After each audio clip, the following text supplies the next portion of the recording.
क्या गलत किया है मोदी सरकार ने जिसकी वजह से ये सब हो गया। अब कहा जाता है दोस्तों कि फॉरेन पॉलिसी में कोई परमानेंट दोस्त या परमानेंट दुश्मन नहीं होता। यहाँ इमोशन में नहीं बहना होता, आपको अपने देश का इंटरेस्ट देखना होता है। फॉरेन पॉलिसी की कई अलग अलग एस्पेक्ट्स होते हैं। एक हो गया कम्युनिकेशन, ऑफिशियल्स के बीच फॉर्मल डिप्लोमेटिक टॉक्स जो होती हैं। दूसरा कल्चरल डिप्लोमेसी, लोगों के बीच कॉन्टैक्ट्स बढ़ाने की कोशिश। तीसरा एस्पेक्ट हो सकता है हार्ड पावर, कभी आप दबाव बनाते हैं कि हमारे देश के साथ सही से पेश आओ वरना तुम्हारे देश को नुकसान होगा। ये मिलिट्री फोर्स का थ्रेट हो सकता है या इकोनॉमिक सैंक्शंस का, इसे हार्ड पावर कहा जाता है। और चौथा इसके कॉन्ट्रास्ट में हो सकता है सॉफ्ट पावर, इसमें अच्छे रिलेशंस को इंसेंटिवाइज किया जाता है, दूसरे देशों को पॉजिटिवली अट्रैक्ट किया जाता है। डिप्लोमेटिक टॉक्स के जरिए हो सकता है, ये ट्रेड डील ऑफर करके हो सकता है, इंटेलिजेंस शेयरिंग की जा सकती है, टूरिज्म का बढ़ावा, educational universities, immigration opportunities, foreign add, media outreach, cultural exchange, बहुत सारे अलग अलग तरीके हो सकते हैं सॉफ्ट पावर को बढ़ाने के। लेकिन ये जो पूरा खेल है ये बारीकियों का होता है। आप सोच समझकर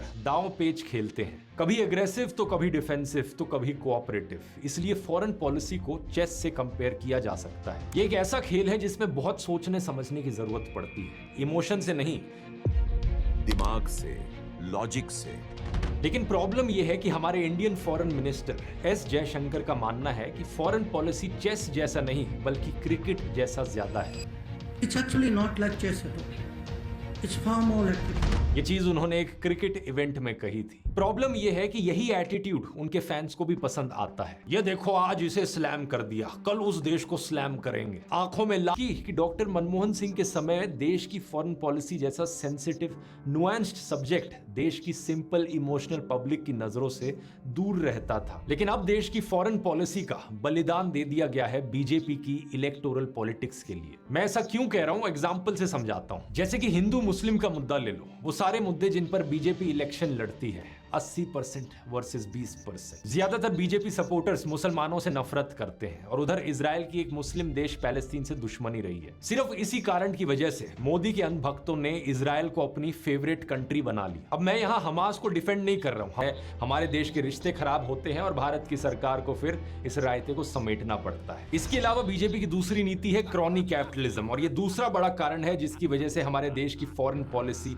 इतनी खराब हो गई है। देश के लिए क्या बिजनेस आया इसका तो पता नहीं, लेकिन वो जहां जाते हैं कोइंसिडेंस देखिए कि वहां से उनके दोस्त अडानी को बिजनेस मिल जाते हैं। Kenya, Tanzania, Myanmar, Sri Lanka, Bangladesh, Israel, Greece, Indonesia, Nepal, जाने कितने देशों की आप चाहें तो इन्हें कंट्रोल कर सकते हैं। बहुत हो चुका है ये नफरत का खेल, कृपया करके अपने ट्रोल्स पर लगाम लगाइए। देश में लॉ एंड ऑर्डर रिस्टोर करने की जरूरत है ताकि पूरा देश शांति और एकता के साथ रह सके। जहां पीस होता है वहीं पर प्रॉस्पेरिटी संभव है, तभी इंडिया की फॉरेन पॉलिसी में एक मॉरल कन्विक्शन होगा। यही करने से मेक इन इंडिया का शेर कुछ दहाड़ सकेगा, वरना अभी तो ज्यादा कुछ दिख नहीं रहा है। अभी तो देखिए कि कैसे फॉरेन इंस्टीट्यूशनल इन्वेस्टर्स भारत के मार्केट को बाय बाय करे जा रहे हैं। और चौथी और आखिरी चीज, अगर दुनिया में कोई देश है जो आत्मनिर्भर बन सकता है तो वो है भारत। यहाँ पहाड़ है, रेगिस्तान है, समुद्र भी है, बहुत से मिनरल्स हैं, दुनिया के सबसे मेहनती लोग भी हैं। बस जरूरत है कि जैसे डेंग जाओपिंग जैसे लीडर्स ने एक्टिव इनिशिएटिव लिया, उस तरह से भारत की लोकल इंडस्ट्री को बिल्ड किया जाए।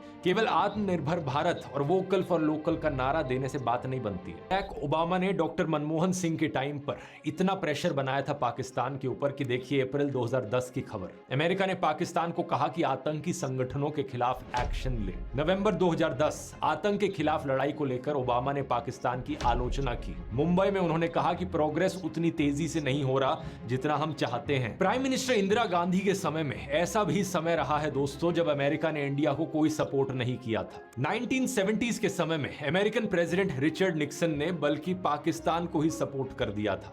इंडिया को धमकी दी थी कि वो अपने 7th फ्लीट को इंडियन ओशन में मूव कर रहे हैं। लेकिन प्रधानमंत्री इंदिरा गांधी ने बड़े साफ शब्दों में कहा था कि भारत इस सबसे इंटिमिडेट नहीं होने वाला। यही कारण है कि बाद में जाकर 1971 की वॉर होती है, पाकिस्तान के 2 हिस्से किए जाते हैं, बांग्लादेश का जन्म होता है और तब जाकर वहां जेनोसाइड बंद होता है। कश्मीर को लेकर भी बड़ा स्ट्रॉन्ग स्टैंड दिखाया था इंदिरा गांधी ने दुनिया के सामने। सामने 1971 में न्यूयॉर्क में स्पीच देते हुए कहा था, अब प्लेबिसाइट की बात करने के लिए बहुत देर हो चुकी है। पुराने यूएन रेजोल्यूशंस की जो कुछ मार्जिनल या एकेडमिक वैल्यू रही होगी वो पाकिस्तान के कश्मीर को फिर से इन्वेड करने के बाद खत्म हो चुकी है। अब इसकी बात करना इंडिया की इंटेग्रिटी को क्वेश्चन करने जैसा होगा। और 1971 की वॉर के बाद जब जुलाई 1972 में शिमला एग्रीमेंट हुआ तो 18 यूनाइटेड नेशंस के सिक्योरिटी काउंसिल रेजोल्यूशंस को सुपरसीड करते हुए कश्मीर को भारत पाकिस्तान के बीच का बायलैटरल इशू बना दिया गया, जिसमें किसी थर्ड पार्टी की दखल ना हो। लेकिन अब देखिए, इंडिया ने 1960 की इंडस वाटर ट्रीटी को सस्पेंड किया तो उधर पाकिस्तान ने शिमला एग्रीमेंट को